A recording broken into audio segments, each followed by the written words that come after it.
Good evening, ladies and gentlemen. Thank you all for coming to the community center this evening. I would like to make an announcement. This meeting is starting 5 minutes later than was advertised. We had to move from the Township Hall to this particular building because of water leak in the Township Hall. Those repairs have just about been completed. In fact, court will be held there as scheduled on Wednesday. So we'll start the meeting reading the Open Public Meetings statement, and that is in compliance with the Open Public Meetings Law. I wish to state that on February 20th, 2015, the notice of this meeting of the Upper Township Committee was posted on the official Township Bulletin Board, mailed to the Cape May County Gazette, the Atlantic City Press, the Ocean City Sentinel Ledger, the Herald Times, and filed with the Township Clerk. Tonight's meeting is being video recorded up till the closed session portion of this meeting and will be available on UTTV Channel 97 and on the Upper Township website. I hereby direct this announcement to be made a part of the minutes of this meeting. I would ask all to rise for the salute to the flag. The flag is actually on the back right somewhere. We have it over here too. All right, so I pledge allegiance to the flag of the United States of America and to the republic for which it stands, one nation, under God, indivisible, with liberty and justice for all. Barbara, would you call the roll, please? Mr. Barr? Here. Mr. Coggins? Here. Mr. Pearson? Here. Mr. Young? Here. Mr. Palumbo? Here. All members are present. Now, I would ask our committee members to try and speak up as best you can. Obviously, we're under some temporary conditions here, and in an effort to try and have our voices heard, try and project a little bit out so that we can be picked up on our machine over here as well as our video camera. So, would someone like to make a motion to accept approve the minutes from the meeting for February 2nd and February 9th, the budget workshop, the regular meeting, the closed session minutes? So moved. Second. Is there any corrections, omissions, and deletions that anyone's aware of? Hearing none, would you call the roll, please? Mr. Barr? I'll have to abstain from the first meeting, and All right, well Yes, then, and I'll tell you what, why don't we do them individually then? So we'll do the approval of the minutes for February 2nd, 2015 first, and that would include the budget workshop, the regular meeting, and the closed session. Do you amend your motion? so moved. Is there a second? Second. Okay, would you call the roll, please? Mr. Barr? Abstain? Mr. Coggins? Yes. Mr. Pearson? Yes. Mr. Young? Yes. Mayor Palumbo? Yes. Motion is carried with 4 in favor. Okay, would someone like to make a motion for the February 9th, 2015 budget workshop, regular meeting, and closed session meeting? So moved to accept. Would you call the roll, please? Mr. Barr? Yes. Mr. Coggins? Yes. Mr. Pearson? Yes. Mr. Young? Yes. Mayor Palumbo? Yes. Motion is carried. Okay, Barbara, do you have anything for us this evening? Nothing this evening, sir. Thank you. Okay, Daniel? Yes, it's my pleasure to tell the committee that the litigation involving the former employee John Kevin Grubb has been resolved in its finality. His petition to the Supreme Court has been denied. The litigation is finished.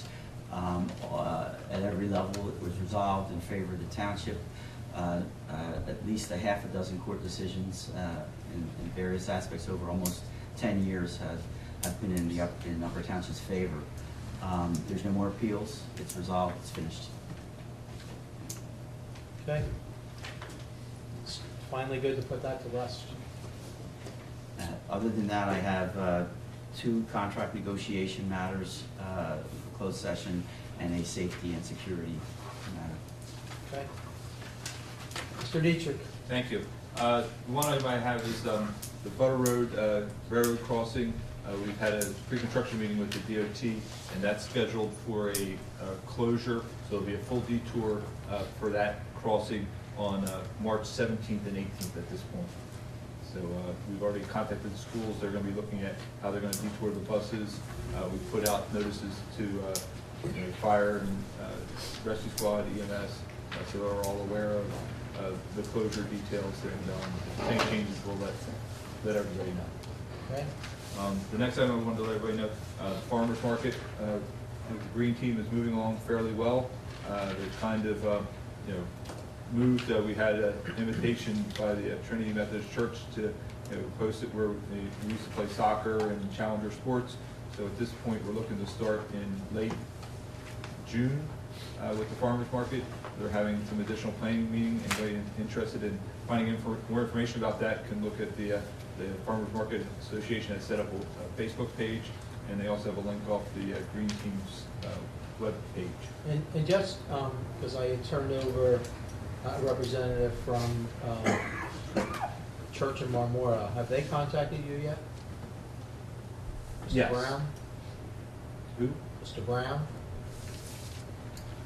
He had called me about, I guess it's the Trinity Methodist Church in Upper, we're talking about, Yeah, I did speak with them, yes. so there'll be some collaboration with them as well? Correct. And most of it is, having it on the church grounds there, that's really the main part of the collaboration. Okay. Well, what was the financial net course? Are we paying them to be there, or how's that working? At this point, the Farmers Market Association is in the process of developing bylaws and developing an executive board, and those details will be worked out as part of their association. Is this going to be an ongoing activity? Yes. Is it primarily Upper Township members, the Farmers Market Association? Yes. They should get a copy of our use of facilities ordinance, and also maybe some coordination with the advisory board, because they can maybe possibly be recognized as an ongoing organization, nonprofit for Upper Township, so that if they ever want to use our facilities, they'd be able to do that. Obviously, if at the church they're not using our facilities, but some events may need approvals if they want to go outside the area. I've been talking with that, and they're kind of setting up their bylaws to work in similar fashion to our sports organizations. And I would also suggest that they reach out to fire and rescue as well. And the reason I say that is based on some of the farmers markets that I've been to, you have a lot of transient individuals that may or may not be used to the traffic patterns. And so I think the difference is that we have recreational sports being done there now, but there are people that live in the township and are familiar with the traffic flow. That may not be the case for people that are coming to a farmer's market, and so we need to make sure that those kind of adjustments are made to try and handle traffic patterns and those kind of things, especially exiting. Okay. Has the decision been finalized, or I'm going to go back to the any finances on this. If we were going to have this at Amanda's at no cost to do it, and now if we're going to go there and we're going to contribute to the church, I don't have a problem with that, but I think it's one of the things that has to be really looked at. Well, that's part of what the advisory board is looking at. I think they have this, I forget what their next steering committee meeting is. I think it's this Wednesday, is their next steering committee meeting, and that's where they'll be finalizing those details. That's all I had. Okay. Barbara? Nothing this evening, Mr. Mayor. Okay. Mr. Coggins? Well, it looks like we pretty much wrapped up the final adjustments on the budget at our workshop this evening. I'd like to thank everybody for their cooperation in getting that done in an expeditious manner. Also, I'd like to thank the Public Works Department for their efforts in getting this hall set up this evening. We kind of walked in here and sat down, and it was no effect at all on us. So, and that was due to the extra efforts of the people from the Public Works Department for coming in here and getting it set up for us. So, thank you very much. That's all I had. Okay. Mr. Young? Okay, a couple things. Amanda's Field project right now is kind of at a standstill because of the weather we have, but I am very pleased with the process, the progress we've made, again, within the last 30 days down there. The lights were supposed to be delivered today. They were delivered, or they weren't delivered, they're delayed, and we're not sure when that date will be when they come in, right, Paul? Yeah, it should be within the next 2 weeks. Okay.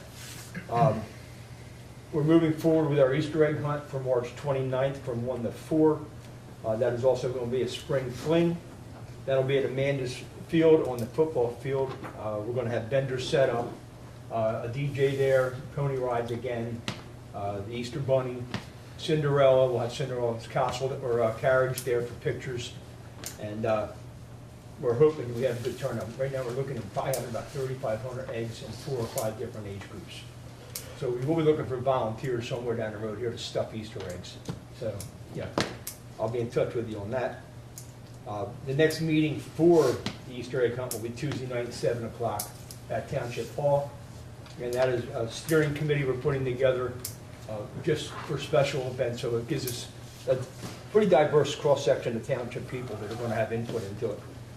Challenger Sports Program is moving along with their Special Olympics with, they call it shoe hockey.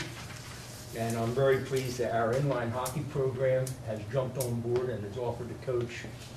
Equipment's been donated and getting that in order.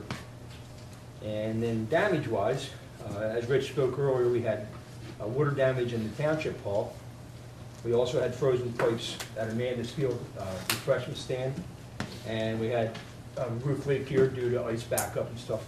So I'd like to commend Mike again for stepping up and doing what has to be done to take care of the problems we've been having here with all this weather. He's doing a great job with this. He stays in contact with me all the time, and I think we're heading in good direction as far as the maintenance on these buildings. Okay. That's it. Mr. Barr. Okay, good. Excuse me. Kudos to our people in the road department for the snow removal. If we can also, Ed, if we can get something on it's no longer Channel 2, is it? It's Channel 97. Trying to, give the public an idea that we do have an ordinance for vehicles parked on certain streets during snow removal time.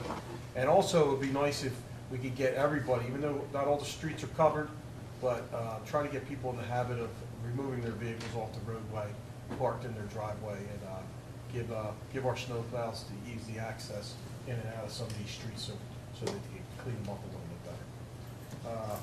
Also, if you haven't been down Strathmere, Bayview Drive is being repaired. Construction's underway, and it looks like they got all their heavy equipment down there, and they're going at it. So, Paul, do we have an ending time on this? Or the official completion date was, I think May 15th. But we would anticipate, if we can get some weather where the concrete contractor can get in there, they should be done by late April, mid-April.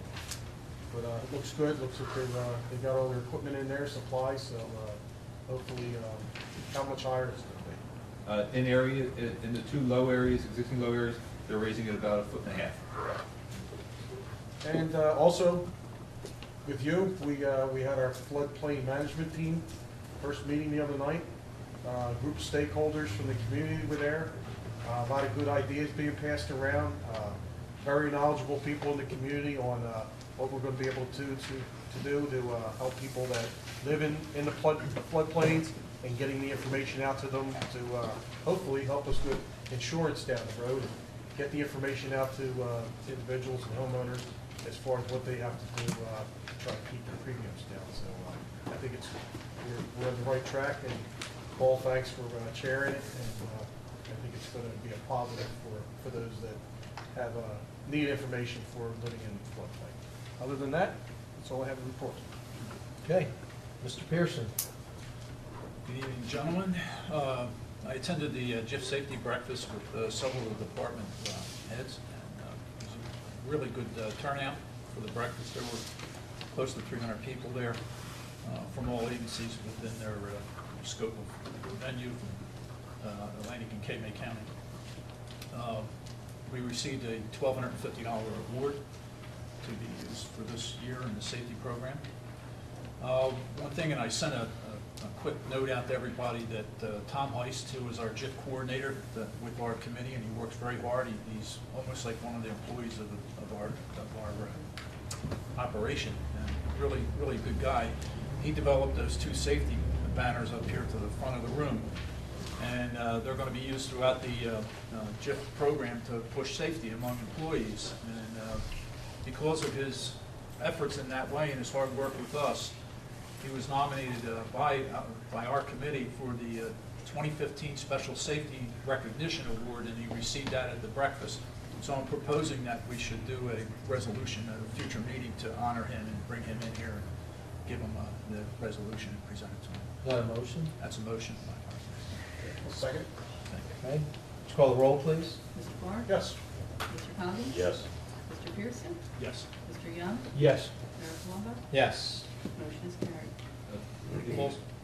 Just along that same line, Mr. Heiss also visited with this campaign our Public Works Department and made a couple presentations to try to promote safety up at Public Works. That was really the focus of the job site safety and how our employees need to look after each other to be safe. He's very active with the community, with us, and it's leaps and bounds over previous people, so it's really great.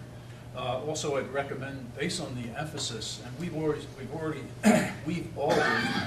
involved with wellness in our program for the years that I was on the thing. But I really would suggest that we change it from just a safety committee to a safety and wellness committee now, because of the emphasis they really want us to put into wellness and the prevention of accidents and injuries. We had our second meeting on the Route 50 Bridge project. We presented our wish list to South State, who is the contractor. They in turn are taking it back to the state for review, and then they will recontact us, and we'll set up a meeting where we can discuss this further. And then as soon as we get all those things ironed out, we will then bring it back to the public and, of course, to Corbin City. So we present it to that. There was a mistake in the Cape May County Herald last week. I think it was the 17th of February edition. They indicated that on the 30th of March, there would be a public meeting on the Route 50 bridge closing, and that's may or may not happen. That depends on how fast we have the rest of our meetings that are going on in this project. But that's not what I stated in that meeting at that time. We are scheduled to have the Seville Volunteer Fire Company and the fire commissioners from that district to make a presentation on the 30th of March. So I want to make sure that people understand that at this time there's no Route 50 Bridge public hearing. Security meeting, we had that this past week. We discussed several actions that we need with personnel and within the facilities that we operate. And in closed session, we'll discuss that further. I also would like to add Miss Anne Marie McMahon to the committee. She has a background in the Federal Bureau of Investigation, and she's also the department head of Facilities and Services, Cape May County. She volunteered her services to us, and I would like to bring her onto the committee. She's a very, very sharp lady, and she really wants to help. So I make that recommendation to bring her on. Does that have to be made by motion? Yeah, I think it needs to be a resolution because really the committee is established by resolution, and in addition, if you wanted to change the name, we can do it in the same resolution. So would you like to make a motion to that effect? I so will. Second. Okay, any discussion? Call the roll, please. Mr. Barr? Yes. Mr. Conley? Yes. Mr. Pearson? Yes. Mr. Young? Yes. Mayor Palumbo? Yes. Motion is carried. Two final things. Rabies clinic is this Saturday, the 28th of February, 1 to 3 p.m. at the Shore Veterinary Hospital on Oak Course Road. So if you please get that out to the public if you would. Also, I'm unable to attend that this time. My church has asked me to go on a convention for the church, which starts Friday and ends on late Saturday afternoon. So if somebody could try to be there and represent the township, I'd appreciate it. If they, This Saturday? I can fill in for you. I need my shots anyway. do it. It's this Saturday. He needs December. And finally, tomorrow night I'll be meeting, excuse me, not tomorrow night, but Wednesday night, I'll be meeting with the Upper Township Chiefs Association. That's all I have, sir. Okay, do you have one further? Yeah, just one further thing. The South Jersey Storm football team has their opening game Saturday at 2 o'clock at Amanda's Field against the Pennsauken Thunder. And we just wanted to invite everybody that likes football to come on out and enjoy a good game. So I'd like to see a few faces out there. Okay, my colleagues have covered, pretty much everything that occurred since our last meeting, so I have really nothing further to add. But again, just to reiterate Mr. Coggin's comments, we finished up with our budget workshops this evening, and we hope to launch the budget at the next meeting, and then there'll be a comment period for people to further comment on the existing budget. But based on a lot of work by a lot of the committee, we are working towards, we have at least established at this point, a budget that will be introduced with a zero tax levy, which is basically saying that we have no more expenditures this year than we had last year. So, with that, Barbara, would you move on to the resolutions, please? Sure. Item number 1, congratulating Jade Phelps on winning the USA Wrestling New Jersey State Championship. Move the resolution. Second? Let's call the roll, please. Mr. Barr? Yes. Mr. Coggins? Yes. Mr. Pearson? Yes. Mr. Young? Yes. Mayor Palumbo? Yes. Motion is carried. Item number 2, honoring Cub Scouts of Pac 79, Joey Brace, Sonny DeFranco, Nicholas George, Travis Hodges, Christopher Amon, William McLeese, Stephen Scales, and Evan Troxel on attaining the Arrow of Light Award. Motion to approve? Second. Let's call the roll, please.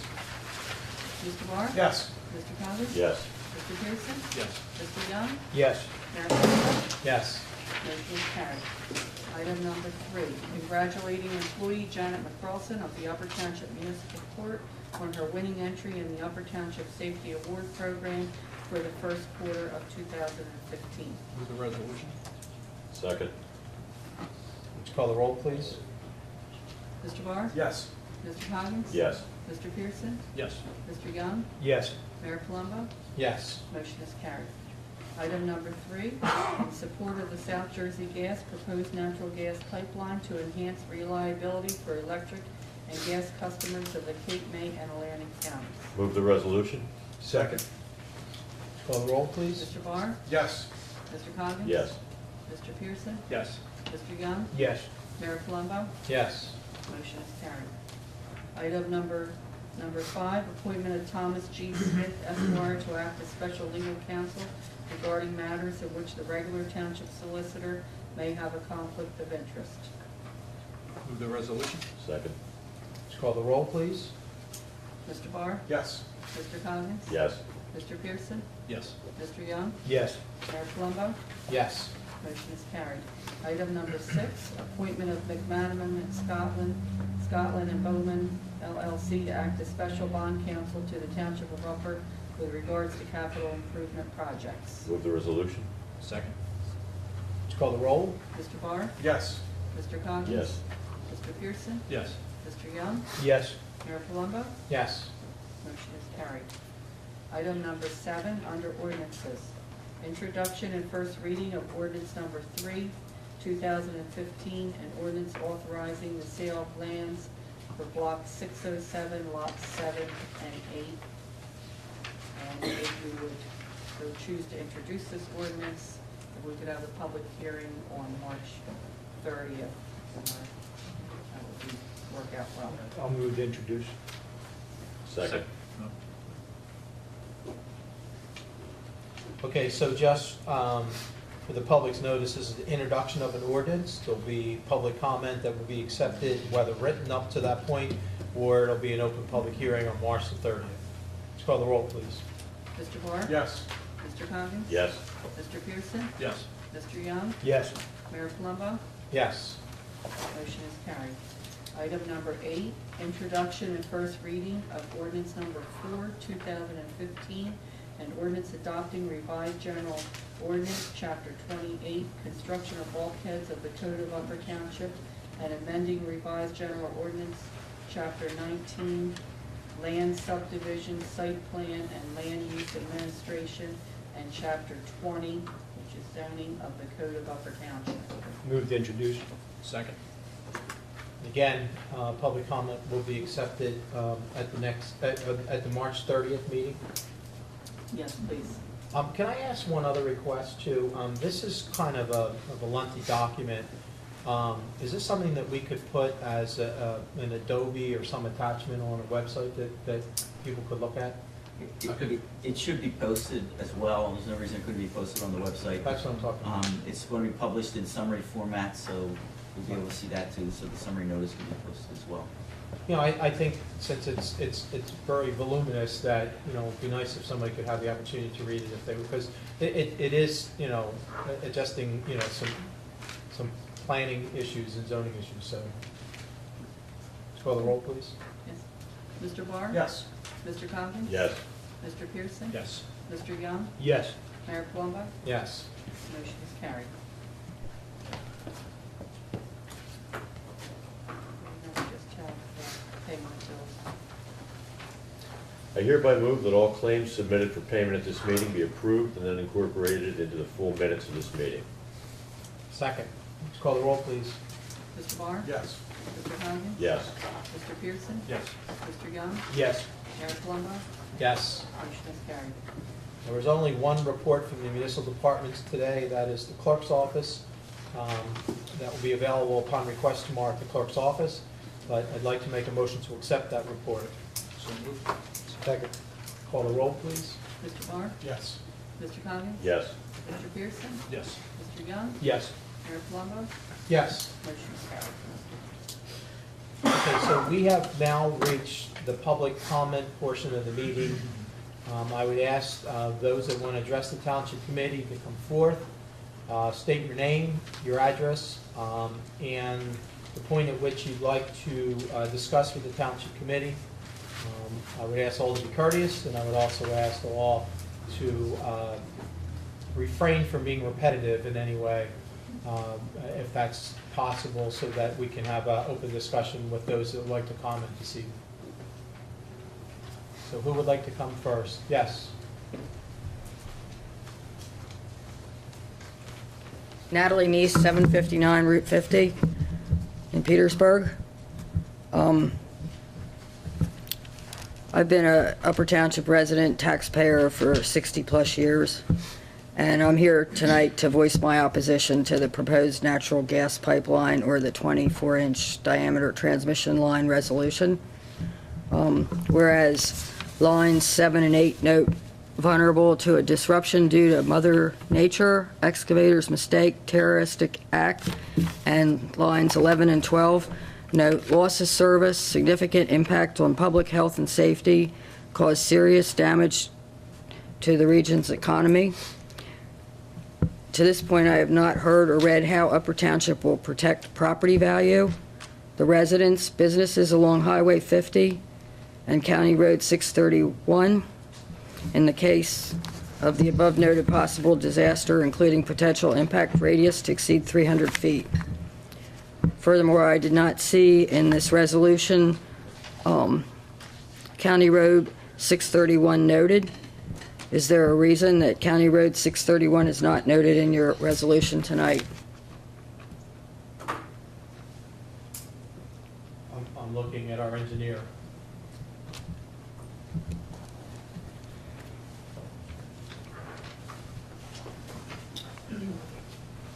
There's no reason for it to be, frankly. I'm not sure whether that's still their pipeline proposal or not, but the bottom line is, it was his committee's, as the resolution self-evident, it's the committee's support of the second line into BL England and Cape County. I mean, There's expressing a support that they've had expressed numerous times in the past. and there's numerous other municipal and county roads that are not listed, and there's no specific reason why, you know, they weren't listed or were not listed.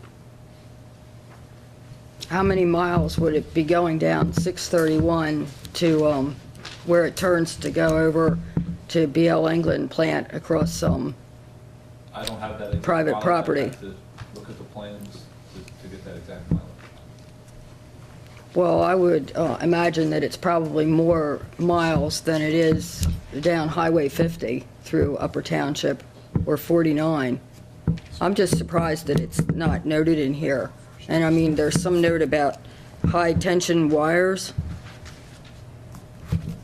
I don't understand that. Again, I'm opposed to this resolution. And I was wondering if you could speak more to the closing of the Tuckahoe Bridge. And with regard to the existing gas line there, why, I mean, it's my understanding you can't find the gas line, or, you know, it's going to be a real inconvenience. And I think I read something in the paper about an ambulance being purchased for $100,000 and something else for $500,000. And I'm not sure where you're getting all your figures from, but I think I read it in the paper somewhere. I don't know that anybody's proposing a $500,000 ambulance or fire I think it was truck or 100,000 whatever. for an ambulance. Um, And then running workers Mr. back and forth. Mr. Pearson has met with a construction agency that has received the construction bid to do the project. I have also met with that individual along with our engineer. And the issue is that the bridge itself is deteriorating dramatically. And that in an effort to try and even make it one way, one lane, is not feasible at this point. The temporary bridge that was originally proposed, the concern is that there's not enough room. And yes, they are in the process of identifying where that gas line goes under the Tuckahoe River. They're going to use a sonar device to do that. But the feeling is that that there could be a detrimental effect on the gas line if they were to put a temporary bridge. And furthermore, since there's no reliability and there's no redundancy, if something were to happen to that pipe, literally gas throughout Cape May County could be shut off. And that will have a detrimental effect on not only the township but the entire county. So that's one of the reasons why an alternative is being suggested, and to place emergency vehicles on the other side of the Corbin City area, because it is approximately 8 miles or so. In addition, if the fire and rescue trucks had to go around to head of the river and go in that way. So I don't want to take away any of Mr. Pearson's newest knowledge that he has had just recently. So Jeff, is there anything you need to add to that? Or? No, you covered just about all of it. Again, we're in our working with the management of the organization, South State Construction, trying to work through this to find out what they will do for us and what we will have to do on our own to make sure that we help and assist Corbin City. We do have agreements with Corbin City to provide them our EMS division services, as well as Tuckahoe Volunteer Fire Company has mutual aid agreements with them. So we are working through that process, and when we get better information, we then will bring it back to the public. I don't know what else I could say. It's something that's beyond our control at this point, and we're trying to do the best we can to make it happen. Well, do you know anything about this $100,000 for an ambulance and $500,000? They're ballpark figures. Yeah. A fire truck, depending on what you buy on the fire truck, could cost anywhere from $300,000 to as high as $1 million.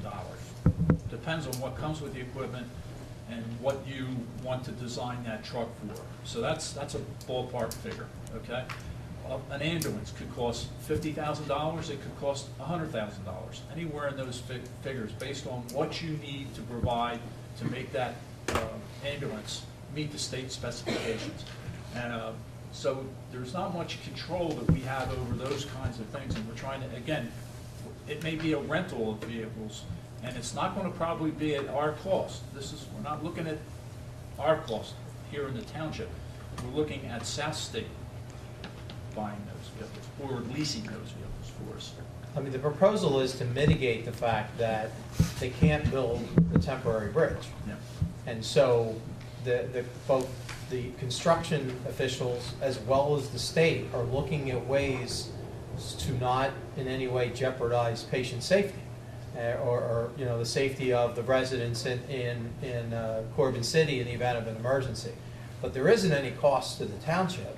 In fact, part of the amount of money that may be proposed to put these emergency vehicles on the other side is in lieu of the fact of not building a temporary bridge. And that's where that funding may come from. What about the cost to the people in Corbin City or Upper Township that would have to drive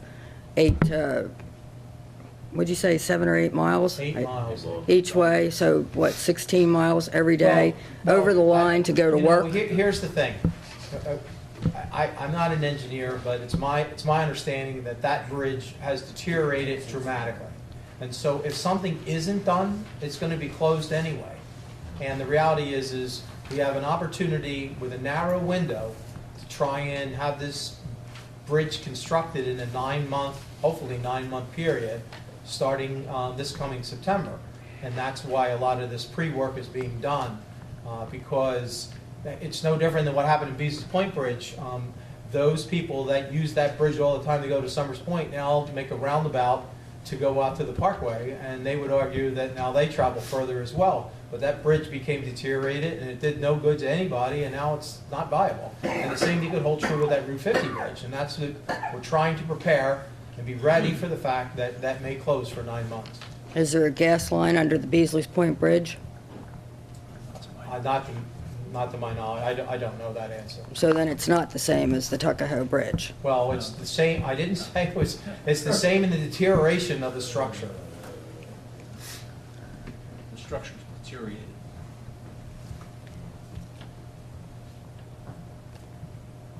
So then you would still recognize that the people that go to work from Corbin City to Upper Township or Upper Township to Corbin City are going to have to go out of their way And what every concerns me day. more than anybody are the children that have to go out of their way now with bus routes to go to school. It's going to be an inconvenience, no question. But if it's not done now, it potentially could be a 3 or 4 year delay of a closed bridge. So that's what we're staring at.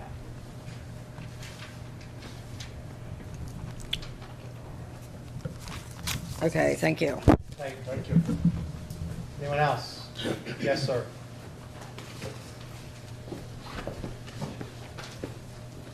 Ted Kingston, Strathmere. With the, I would ask that the Township Committee kind of advertise a little bit with this natural gas pipeline. If the township lost if the generating station closes and we lose that income, I mean, off the top of my head, it would seem that would be about a 30-cent tax increase. And it just, from some of the opposition you hear, it doesn't seem like the people in the township understand that. Now, I mean, if what they were proposing was going to make the pollution worse, I mean, maybe that would be a consideration. But what they're proposing is going to make the pollution a whole lot cleaner. Natural gas has got to burn a whole lot cleaner than coal. And so you've got being proposed something that's going to clean the plant up. Whereas if that doesn't happen and we lose the money coming in from that, that's going to be devastating. And I don't think that the Township Committee has really advertised the effects. I mean, maybe you guys could put out there, like, if the generating station closes, the average home would be paying this much more. I mean, I think a lot of people that are opposed to the pipeline would find that they couldn't afford to live here if the generating station goes away. And You know, my personal opinion is there's a lot more people in favor of the pipeline in the township than you're giving them credit for. In fact, I would say a majority of the people in the township are aligned with what the committee has been supportive of in the past 2 or 3 years since this was first announced, and continues to be something that's being worked on. From my personal opinion, I would say that a majority of the people of Upper Township, and maybe, and I don't want to put percentages on it, but it's well in the 90% percentiles, are supporting the efforts to have the gas line be put on and move forward. I tend to agree with you. It's just, over the past couple of years here at Township Committee, you hear all the people standing up that are opposed to it. And so I just wanted to be on record that I think it would be devastating to the township if the generating station My closed. conversation, since I grew up in that Tuckahoe area and the Route 49 corridor, most of the people that I talked to weren't opposed to the pipeline, they're opposed to the route that they chose or Okay. looking at. So it's, not in my front yard. I'd say probably 80–90% that I have talked to are all for it, and they'd be 100% if they would find an alternate route to run it, possibly down the train tracks or so that it doesn't come across the front of the building. Okay, thank you. Next then. Yes.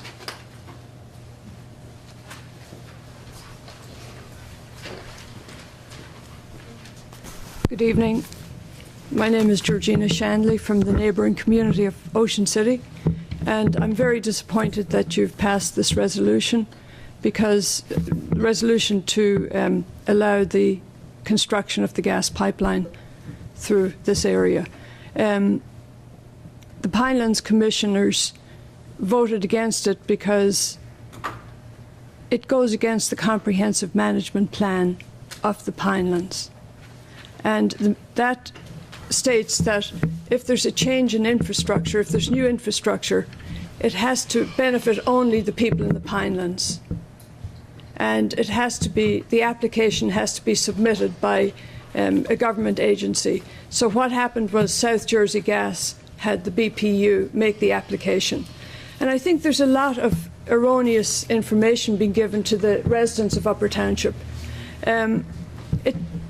If the BL England, or when the BL England plant closes down, the coal plant closes down, it won't affect the property taxes in the community.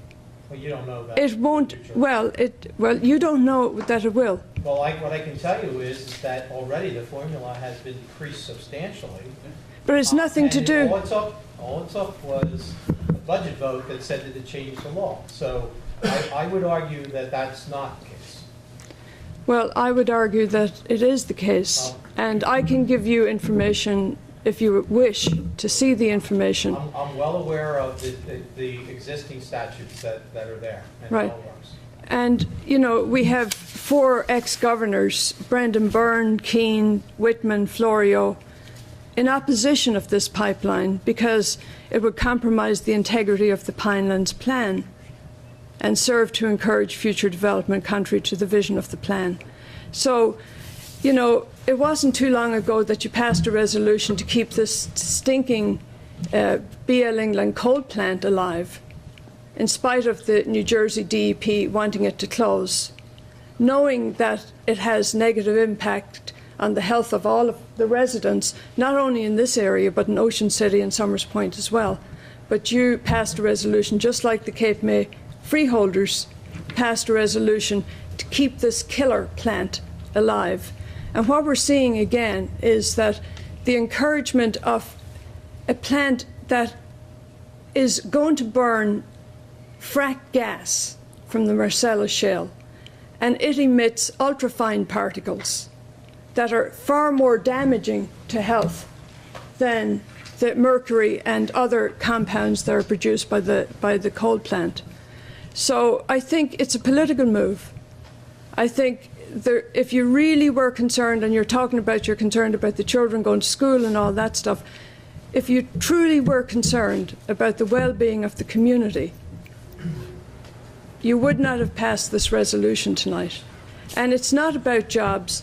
Many more jobs can be created with renewable energy than having this gas plant. Only 75 jobs for 9 months are going to be created, according to South Jersey Gas, for putting in the pipeline. We don't even know if they're going to be union jobs. How many people will work at the gas plant? And also it's going to be operating 24/7. So whereas the coal plant is only operating at peak times, the gas plant is going to be extremely damaging to the people who live in this community. And then what will you say at the end of the day? Like, I didn't know? You're just trying to give jobs. Property values are going to go down. And there's an inherent danger with a very high-pressured, 8-segment long pipeline that's going to go through this whole area. And it's going to go under 14 streams, horizontally drilled under 14 streams, 2 ponds and a river. You know, so it definitely is damaging. And I'm very disappointed that you went ahead with this. And I really fear for the well-being of the community, both for property taxes, for jobs, and for health-wise. Thank you. Can I ask you a question real quick? Sure. As I said, I've been here 62 years. Yeah. And through the power plant, through coal, conversion to oil, all of it. Yeah. The existing gas line is antiquated. If that goes down and we don't have a backup line, it's not just going to affect BL England, it's also going to affect the entire county, including Ocean City. And I guess my question is, do you have gas at your home? Well, the question is, would like to have- the question is, you have every right to ask that question. I have every right to answer the question. Okay. First of all, if there's no gas pipeline, new gas pipeline, and a gas plant, it won't affect the energy delivery of this community or this upper township, because we're all part of the grid. But there's only one pipe feeding that. We have solar panels, by the way, in our He's home. talking about gas. But No, I'm talking about the electricity, I'm gas. talking about gas. There's only one gas line right now that supplies the entire Cape May County, including Ocean Ocean City. City. right, That I mean, pipeline we were to go could, down. we Question is, could, do you heat your home with gas, so, or do you cook with gas? so the question is, who's to guarantee that this super duper 8-segment, high-pressured gas pipeline won't go down? And if it goes down, We'll have two if it goes We'll down, have two it'll lines take, there. it'll take the whole community. I understand your concerns environmental, okay? I don't understand your concerns when we have a chance to upgrade an antiquated pipeline to new standards. This is the same problem we're having with our bridges and the infrastructure throughout this whole state.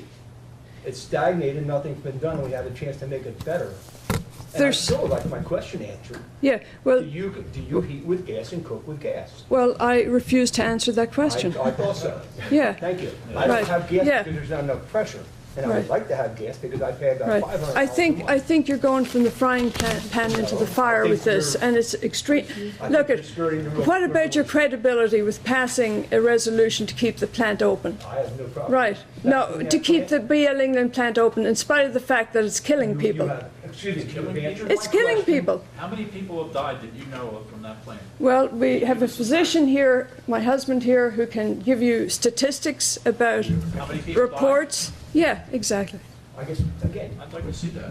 Yeah. again, if you're against the gas pipeline. Listen, How listen. can you cook and heat your house with gas if you have it? We You're have, still in- we have solar panels in our But you still household. have gas too. Well, what does it matter to you? It doesn't matter. What does it matter? What choice do we have? That was my point. choice. You are- But, you are listen, looking at the whole You plan. can't, when you have a vested interest, in having something, science doesn't have any effect, or statistics doesn't have any effect at all. You are just determined to have this, and that's all, and it's a big political move. And really and truly, you should be ashamed of what you're doing. How many businesses do you think that will go out of business, and all the people that will go out of work if we lose the pipeline? I do care. If we lose it, That's, I think you're out of order. What? What, if we don't, say that again, I'm lose sorry. this gas line that we have right now, in effect, right now, the one that goes down, if it goes down, Why the sudden fear about losing the gas pipeline? Just because there's something on the way down. This thing is going to be twice as bad. I mean, it's a ridiculous argument. We have to get this intense, high-pressured gas pipeline that's extremely dangerous, that's extremely toxic, in a pinelands that's very, very dry, and in areas where it could easily catch fire. For what? Just in case our little gas pipeline goes. It's ridiculous. just a little gas line pipeline, and all the people that be put out of work. Oh, suddenly, listen, I wish I could believe that you were all sincere, because you are the body that passed a resolution to keep the coal plant open, in spite of the fact that it's detrimental to the health of the people in the area. And you said- And now you're saying that said this you're gas, saying- excuse me, it's public comment. Now you're saying that this gas, now you're saying that this gas you are not plant, running no, I'm answering his Okay, all right, question. you know what? You've said your point, and we're Well, thank going you. around in circles, so, go ahead.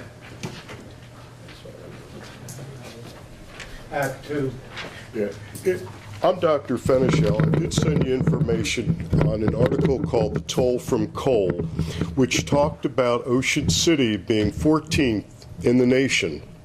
That's the whole country being downwind. I realize that you had an issue with downwind before, but if you read the article, which I doubt any of you did, because in a sense, I mean, this issue is like trying to convince someone something that their income or their perceived income depends on not listening to.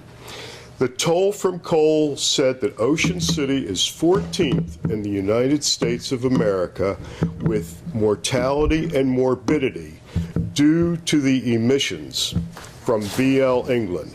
And I could tell you that the epidemiologists feel that the ultrafine emissions that will be gotten when frack gas is burned will be much more penetrating into the smallest capillaries and alveoli of the lungs. And, you know, this is rushing into something without really doing due diligence or research. But that's fine, because thank God, tomorrow we go to the Judiciary Committee, which will hopefully deny Senator Van Drew's man and Christie's man. Can we And just stay to Upper Township? excuse me? This isn't a political thing. Just stick to. Well, it is a political thing, you going along with this. All right, well, This is we'll just drop it. For the Upper Township Committee, your discussion on what a state judiciary, you know, whatever. Well, and you if need the women- judiciary to approve Bob Barr in order to undo the decision by the Pinelands Commission. And God willing, that won't happen. So your resolution is not something for anyone to really take too seriously. It's kind of, you know, it's your thing, and that's fine. What I would like to bring up is an issue that would really give an opportunity for the good members of this council and the mayor to really show your concern for the well-being of your community.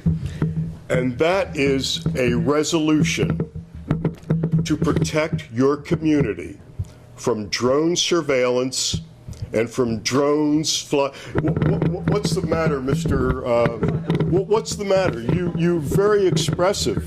Okay, the point is that a community is empowered to pass a resolution to make its airspace a no spy zone and a no overflights with weaponized drones.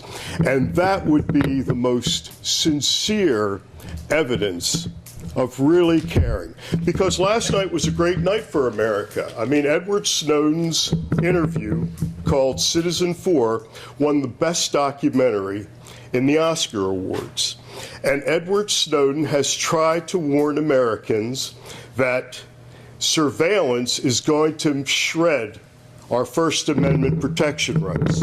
Because young children today, and you seem to express a concern about the young children with the school buses and the amount of time traveling, young children today are growing up in a world where they will believe that anything they say on their cell phones or write on their computers is going to be read by someone in government.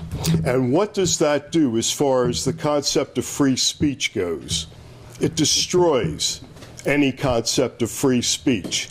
So I would like to send to you the Bill of Rights Defense Committee's drone ordinance, which can be passed by a community such as yours. And I would really appreciate, I understand that you had no interest in reading anything about the gas pipeline that ran counter to your preconceived notions, and that's fine. You put words in our mouth. You have no idea who read what, and I did read everything, okay? Well, then you know that people are dying from...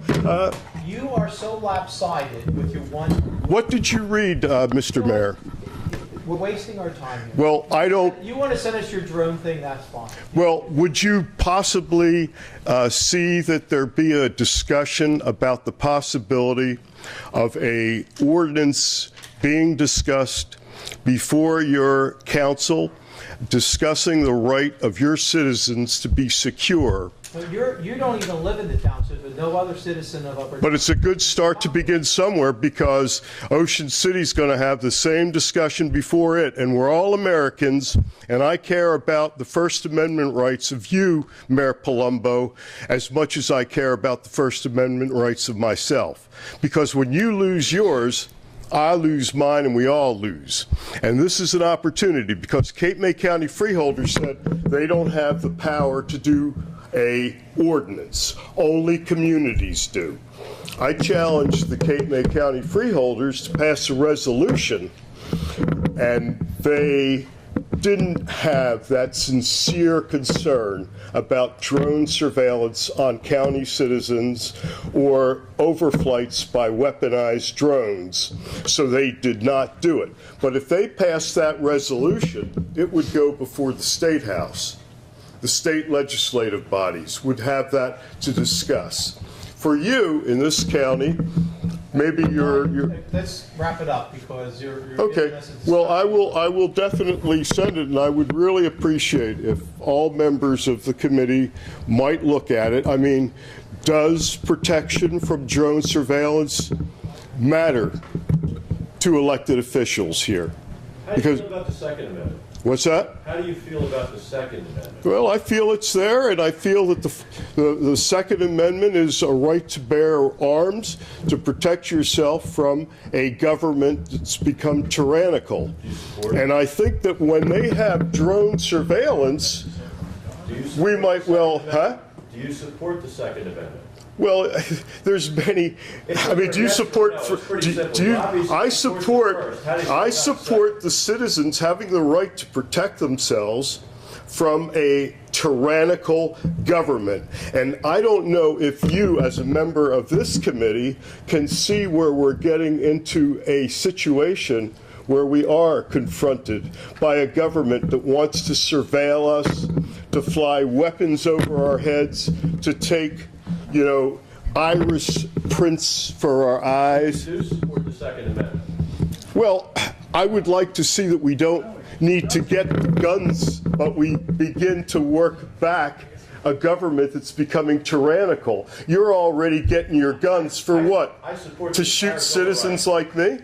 I mean, you know, I mean, there's, yes. No, we're fine. Thank you, thank you. No, I appreciate it. I know what you really mean in your hearts. But anyhow, I would like to send that to you, Mayor Palumbo, and could you assure me that you are interested in an issue like this? I'm not going to assure anything until I read what the document says. Right, well, are you, would you assure if in fact drone surveillance is something that could be something very threatening to the citizens in your community? I'm not even going to comment to that at this point. Well, I'll get it to you. I would hope that whatever happens, that the government will at least protect me from a lot of things that are going awry throughout the world right now.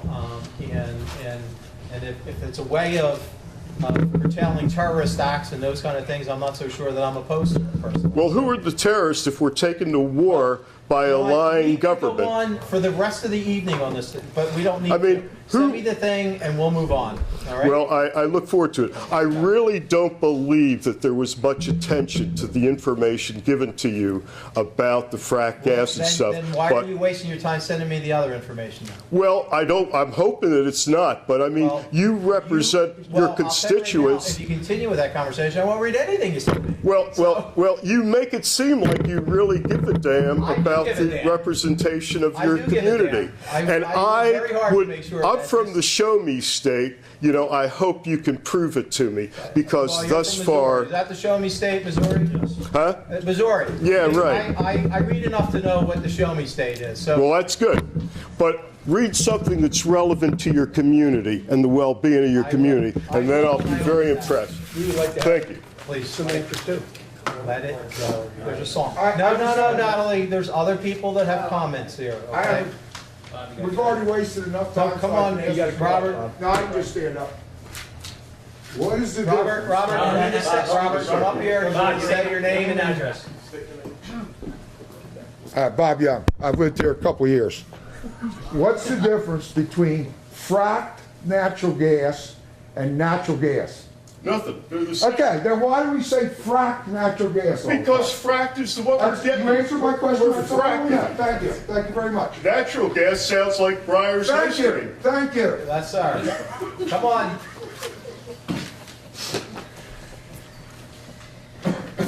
My name is Ralph Holt, 50 Jill Avenue. Mr. Mayor, I just wanted to ask a quick question to the Township Committee. Recently, I received a letter from the Superior Court overturning the zoning board's decision on one of my prior applications, and he remanded it back to the zoning board.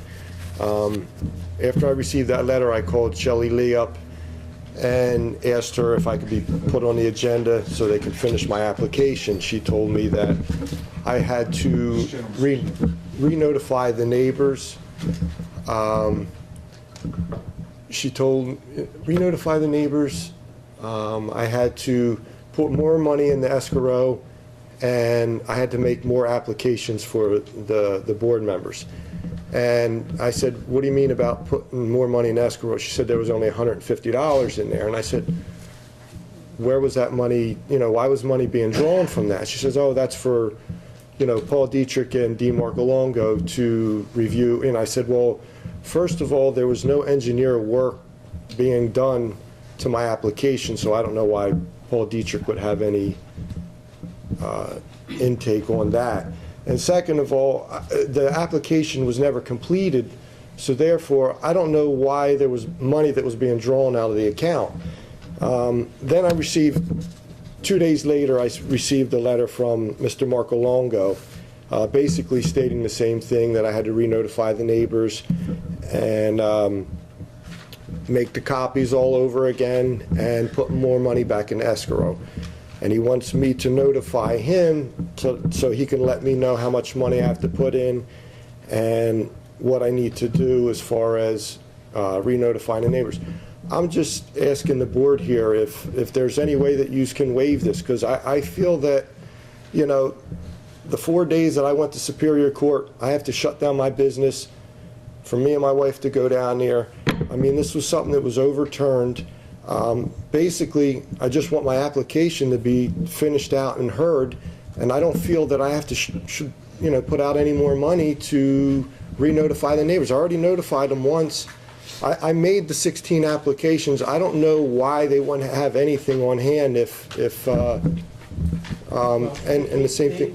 That's a question I think that we need to have the attorney answer.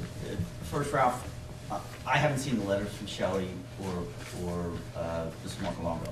I did see the judge's order, so I know generally about what you're talking about. My understanding is it covered a wide range of things, but one of the things was that there was a request by the court for the zoning board to rehear a portion of your application that you submitted.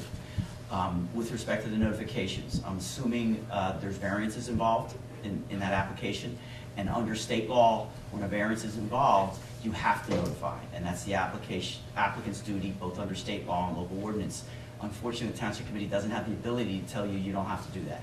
And it would probably be overturned if they granted it and did it without the notification, and then you'd be back in the same boat you are again. The court would say, go back and do it over again with notice this time.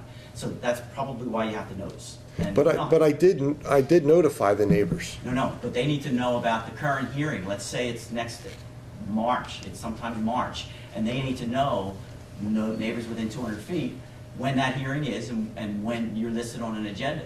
And the only way for them to know that is for you to send a notice, and it's a special type of notice, you've done it before, I'm sure, with certified mail to the neighbors, one of the forms that the township uses pursuant to the state law, that they have a right to come to that meeting if they're interested and express their opinion on it. And that is something that that zoning board has to have. They can't move forward without that. It's called jurisdictional.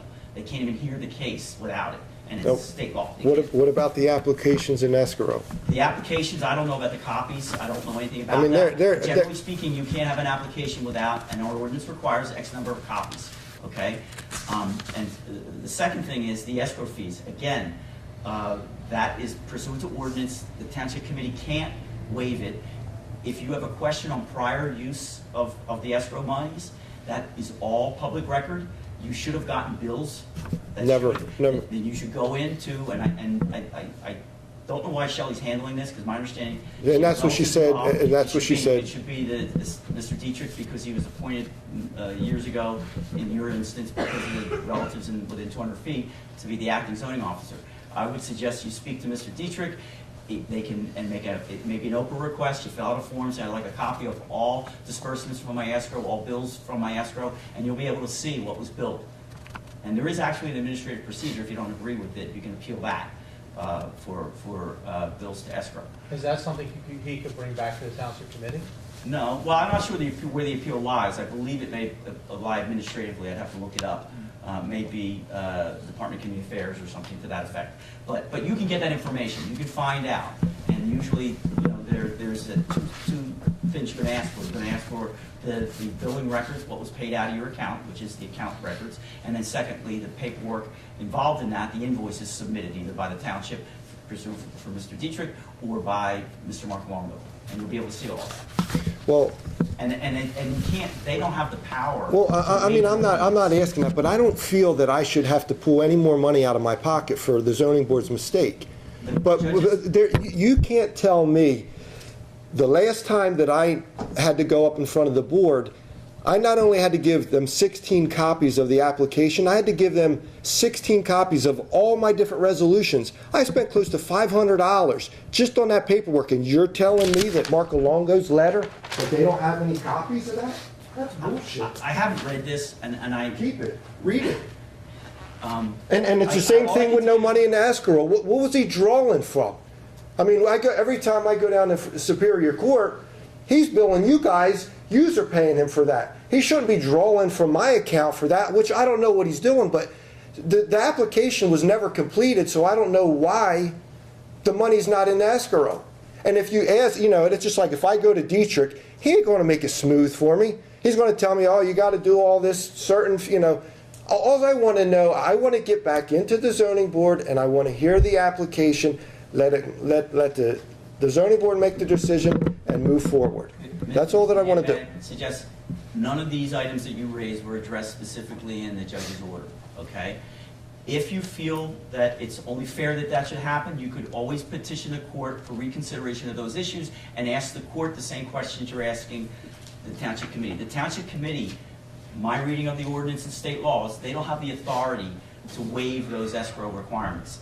Now, if there was something wrong with what was taken out of the escrow accounts before, and you have evidence of that, and you want to present it to either the Administrative Department of Community Affairs or bring it back to the Township Committee because they shouldn't be aware that there was an improper disbursement from escrow, then that's something that we could, if you have that information, we could look at it. But as far as it's not fair given what you've gone through, there's no authority by the Township Committee to provide you with what you're asking for now.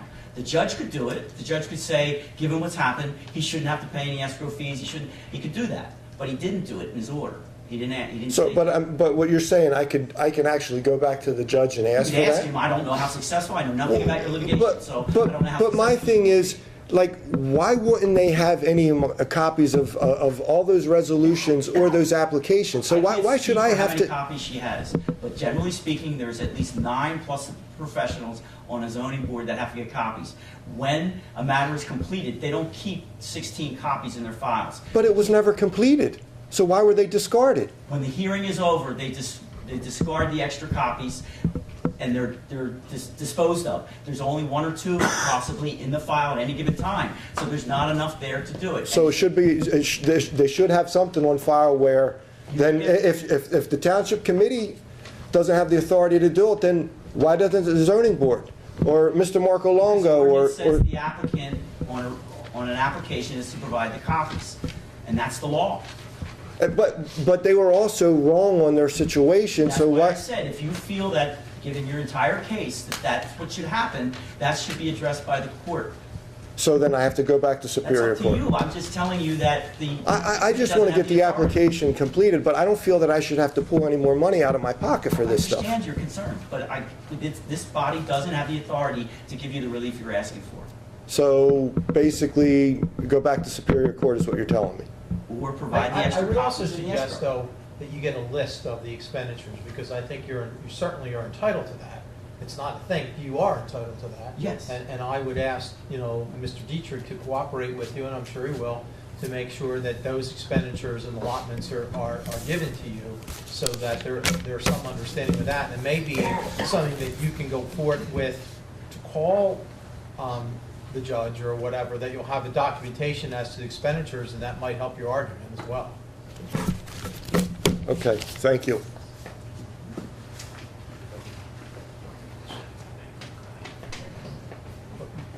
Is this something new, Natalie? I have a follow-up to a few things that have gone on here tonight. Remember, we're not going to repeat anything. This is just, we're all looking for new stuff. Okay, well, I'm not sure how well my brain's working, but that business that just took place, if he has to make an Oprah request to get those items, are you going to waive the fees that he has to pay to get the copies? We are following the rules. Whatever we're allowed to do, we'll do. But So you're going to charge him? They're not allowed to say, I like you, so you get to waive the fees, but I don't like you, so you have to pay the fees. That's in equitable application of the law. They don't allow us to do those things.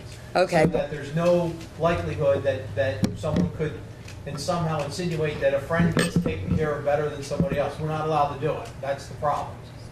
Well, back in '91, when I had to go to the zoning board for my subdivision, I think it was shortly before Dan Young was the solicitor for the zoning board, they waived the fees, waived the, me having to renotice everybody.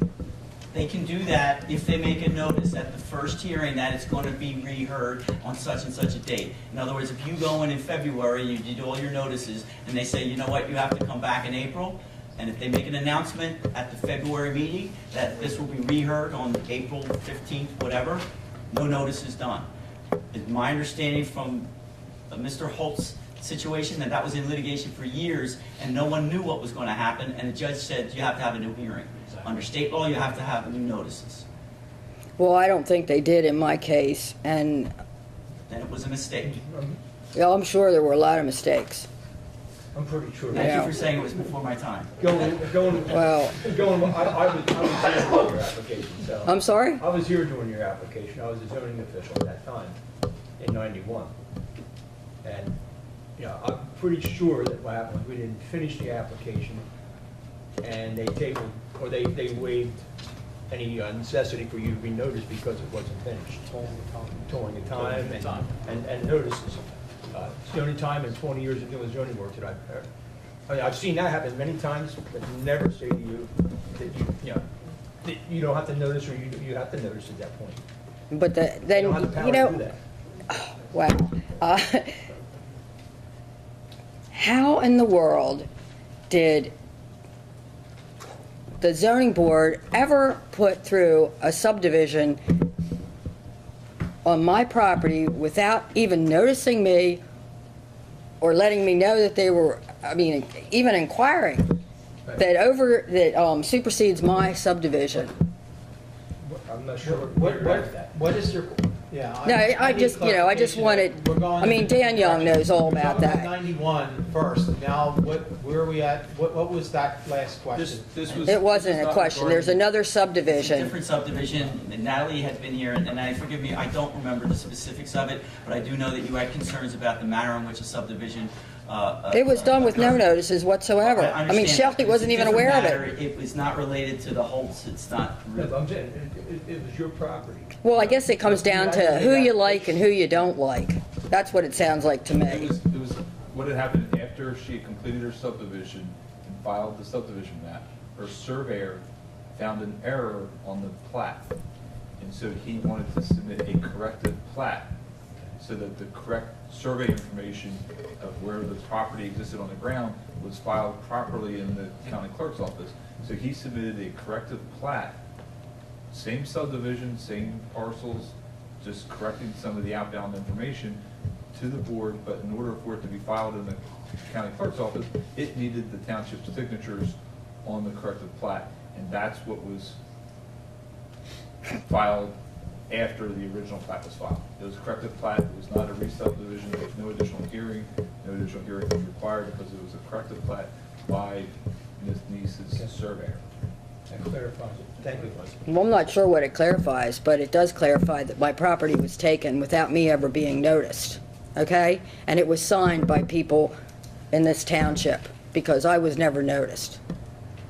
Okay, that's one thing. And secondly, I heard you say, Hobie, that the pipeline could go down the railroad line. Where did you ever get that idea? They have about 15 different routes that they could do it.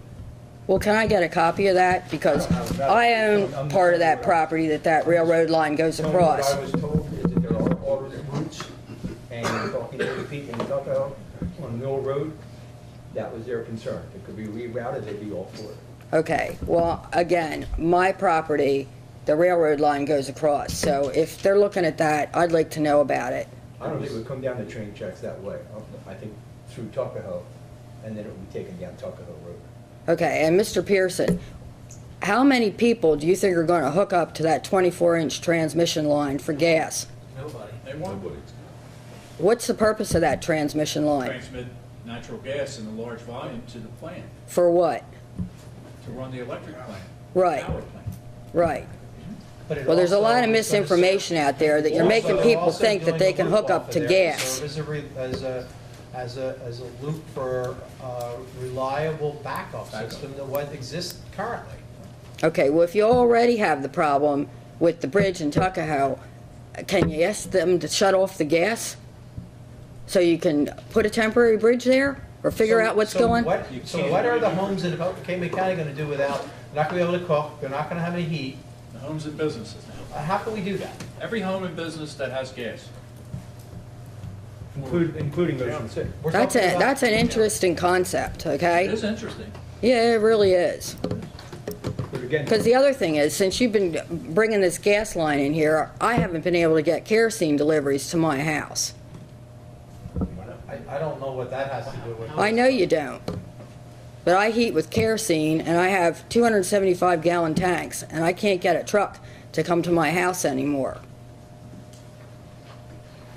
And the other thing is, what about Yank Boat Works? Why? Has anybody talked to them over there about this temporary bridge or helping to get people back and forth and across there? I mean, you're suggesting that they use one of their boats that they're, No, I just asked if anybody's talked to them. We haven't had a public meeting yet, have we? Well, how long's it been going on, this bridge in Tuckahoe? Well, it's been going on for probably since 1986, I believe. However, they're finally saying it's going to happen. So now we're in the planning stages of trying to figure out how we can best. and if you look, if you put perspective in that, okay, this discussion on replacing that bridge started in 1986, okay, almost 20 years ago. So that bridge has deteriorated almost 20 more years, well, 30 years ago, okay? My math isn't so good today. 30 years ago, that's even worse. So 30 more years, that bridge has had that much more time to deteriorate. Think about it. It's structurally unsound. It needs to be repaired. And you know what? They need to address it, because what worries me more than anything is suppose somebody at some point goes over that bridge and it fails and it collapses. Then we have really shirked our responsibilities. We need to get that bridge addressed.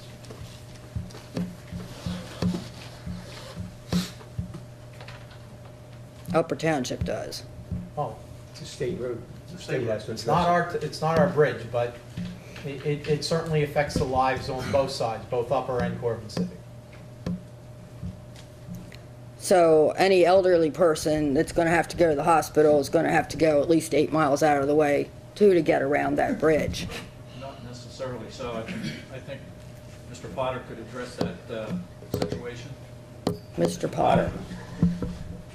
Yes, we could go through Mays Landing and go to Lancaster Regional Medical Center mainland campus, or we could go up Route 49 to Inspire Medical Center on Sherman Avenue. So we have two other facilities we don't have to transport back to Shore Medical Center or Cape. And if it was a serious cardiac, it would go to mainland anyway, because that's the closest heart center. And if it was trauma, it would go to city campus, the trauma center, so. And we have medevac capability still. We'll fly the patient out if it's critical. Again, it's all part of the planning process, but as Committeeman Pearson indicated, it's still the beginning stage of the planning process.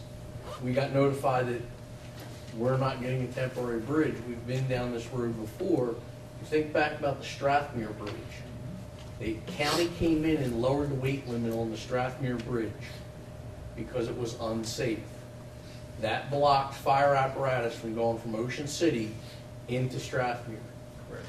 It was a done deal. They came and they said, nope, weight limit's done. Same thing happened to Beasley's Point Bridge. If you go back in time, first they lowered the weight limit. Then they lowered the weight limit again. They lowered it so low that we couldn't put an ambulance across it. We didn't have a choice, and then they finally said, well, now it's so unsafe, we're going to close it. That's what will happen with this bridge, as committee has indicated. They'll lower the weight limit, we won't be able to go across it anyway. The ambulance, the fire trucks are too heavy, the school bus won't be able to go across it anyway. They could do that at any day if the engineers from the Department of Transportation feel it's unsafe. They're going to lower the weight limit. So what if that bridge goes out tomorrow? How are We don't know what how are he's the doing. kids gonna get across? Oh, well, you to drive school? around. We hope it's All right, we're not having a private conversation with the audience. We address up here. All right? Is Okay. anything else? Just the fact that Dr. Fenical brought up about the drones, I would piggyback on what he said and request that, you know, on behalf of the Upper Township residents, that you would look into it. And my comment that if I'm not doing anything wrong and somebody's trying to protect me from the terrorists that could at any time invade wherever in the United States, I want to make sure that every precautionary measure was taken to prevent that from happening. Now, I don't know if drones are good or bad, but all I can say is that I hope that the government is doing everything they possibly can to eliminate any problems and identify individuals that are doing what they're not supposed to be doing. Well, I think I heard something about that they could be in the size of a butterfly and, you know, come into your yard and get through into your house. Well, we're really talking. And this is out of Cape May County. I wasn't really following it, but, you know, if he mentioned it, I'm just hoping that you know, regardless of whether he's from Ocean City or if, you know, I mean, obviously people up there like are really defensive. You know, you can tell by the body language that comes across. But as a resident here, I'm just asking you to please look into it. Okay. Thank you. Well, it's been quite a lively discussion. Anyone else this evening want to contribute to the Township Committee? Sit down. Covered in all the categories tonight. We have. And you know what? I feel as though we're in a temporary location, and we've probably had as lively a discussion at the temporary location as what we've had at our normal committee meeting spot over the past 6 months. So anyway, thank you all for your contributions and your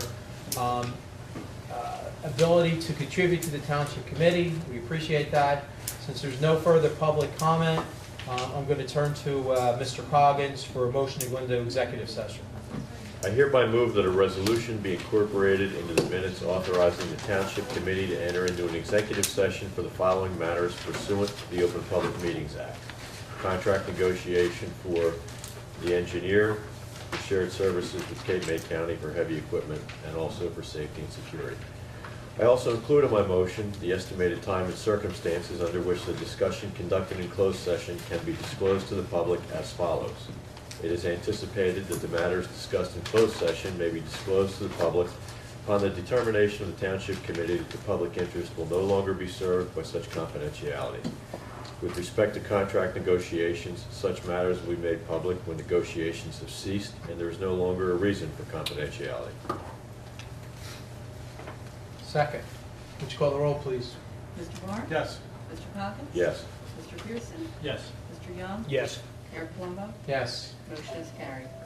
Thank you all. Have a very pleasant evening. Drive safely. Be careful of icy conditions out there. I support the second amendment.